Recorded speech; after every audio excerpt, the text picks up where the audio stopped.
Hi guys, good morning. Meron na naman ako i-share sa inyo itong pancit canton. Pancit canton na gisado with crab meat and tokwa. And also this one. Yan, sprout. Mung bean sprout. Ay isi-share ko sa inyo paano ko lutuin ito guys.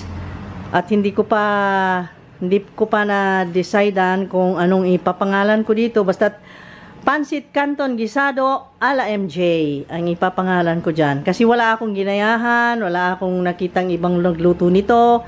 Sa akin lang. At ang mga ingredients ay okay, garlic, red onions, black pepper,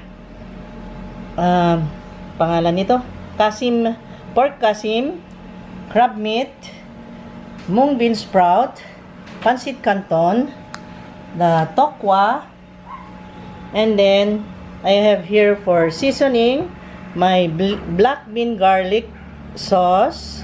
Lagyan ko siya ng pampalasang ganyan, oyster flavored sauce, sesame oil, and then the soy sauce.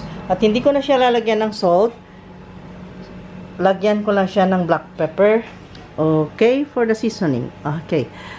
At itutuloy na natin ito. Sineshare ko lang ang mga niluluto ko dito sa kitchen ko guys. Natutuwa lang ako makita nyo. At baka gusto nyong gayahin kasi para sa amin ay masarap. Okay? Okay guys. Sindihan na natin.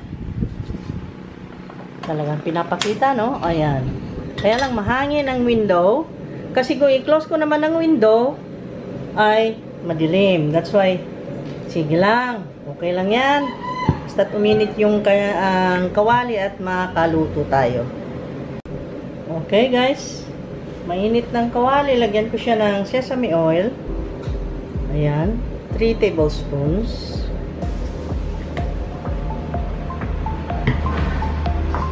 Ito yung ginagamit kong sesame oil guys. Ito ang available sa supermarket namin dito. Then, iuna ko na ang garlic as usual. Pagigisa, ganyan. Hintayin natin kumula para bumango. Okay, pwede na natin isunod ang red onions. At hintayin natin na maging translucent.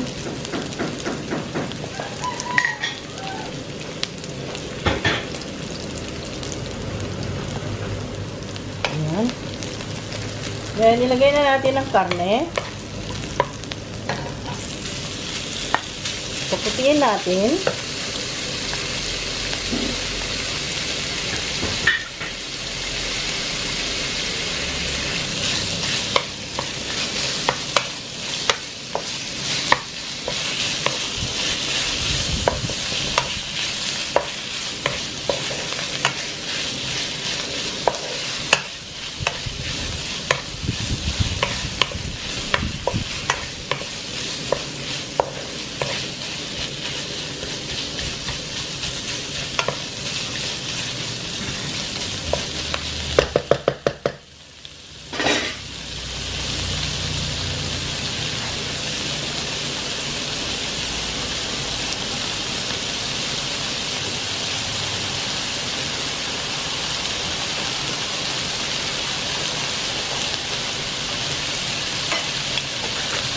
Lagyan ko na siya ng pantimpla.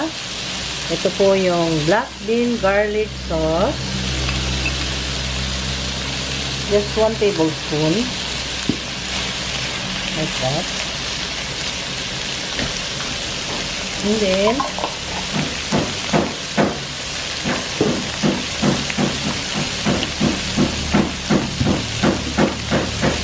oyster sauce.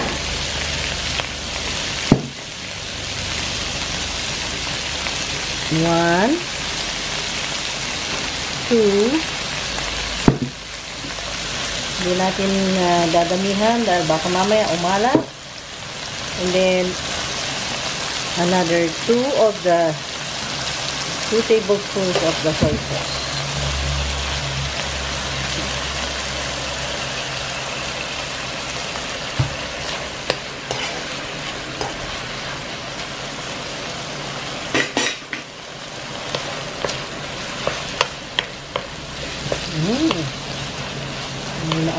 siya. So, ilagay ko na ito. The crab meat.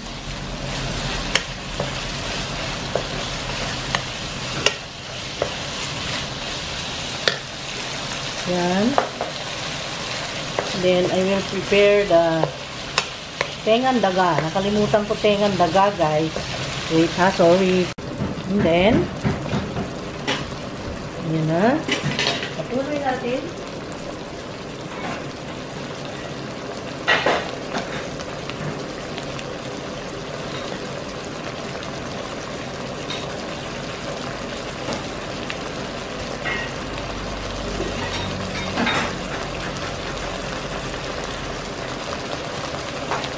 Meron na kasi akong pinapakaluang pork doon na yung pang mami ko.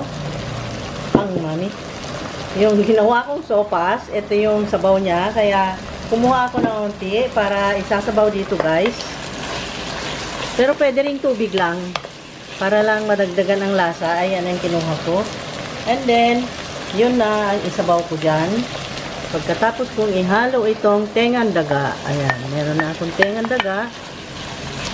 Kasi, ang tengan daga masisilbing parang magbigay ng texture, yung crunchiness ng ating pagkain mamaya.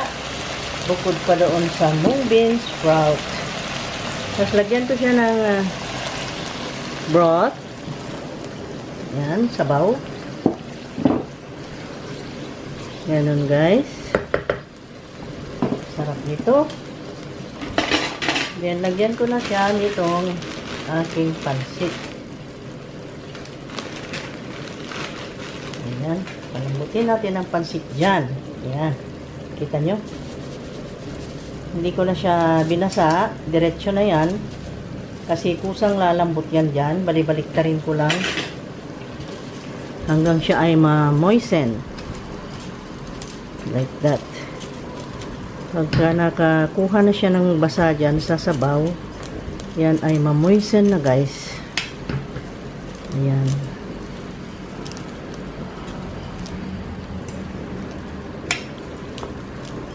Pansit Canton ala MJ. Ala MJ kako dahil kakaiba. Iba rin yung mga ingredients niya.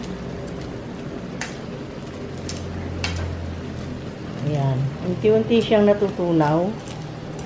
Name-melt yung namo-moisten. Hindi naman nagme-melt yan pansit, no? Namo-moisten yung pansit. Ayan. Tapos kung kulang pa, ay dagdagan natin. Okay? Ayan. Oh. Nabasa na siya. Ayan. Na-incorporate na dyan. Dagdagan ko pa dahil alam ko kulang pa yan. Ayan.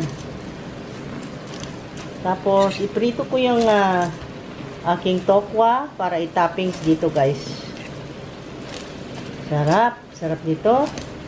Then, budburan mo ng kalamansi or lemon.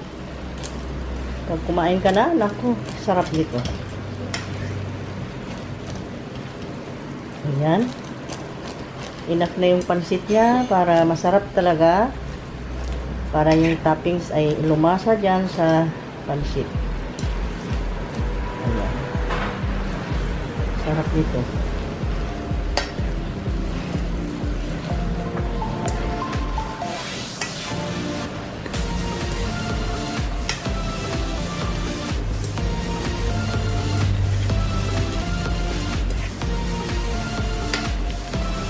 See? Moisten. Unti-unti. Ilang minutes lang, no? Ayan. Tapos, yung ingredients niya, yung pampalasa, yung lahat na ng seasoning, na ingredients, na-incorporate na at nagkalasa na yung pansit. Okay.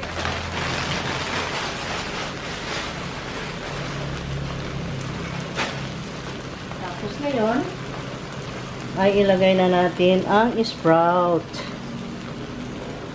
Ay, ang sarap nito. Magiging crunchy lalo yan. No?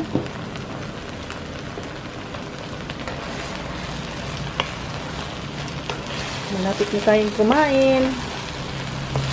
Sarap nito. Wow. Sarap. And very healthy, guys. And then, I've chosen the pork kasim instead of the liempo kasi konti lang ang taba. And then meron siyang lasang crab kasi may crab meat. Ayun, tingnan nyo, sarap. Para sumarap palalo at magka-aromatic palalo, ay lagyan ko siya uli ng sesame oil, konti lang, 1 tablespoon. Wow. Ayan.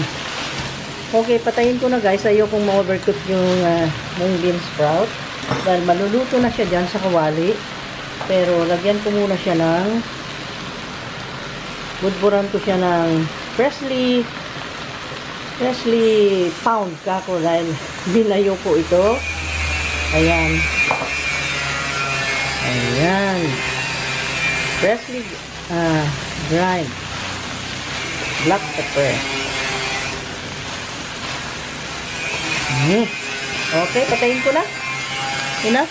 Wow. So, tapos na. At ako'y titikim, guys. Oh, ang sarap dito.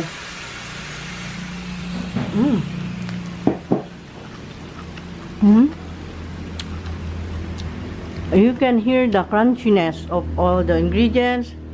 The mung bean, the tengan daga, the black mushroom.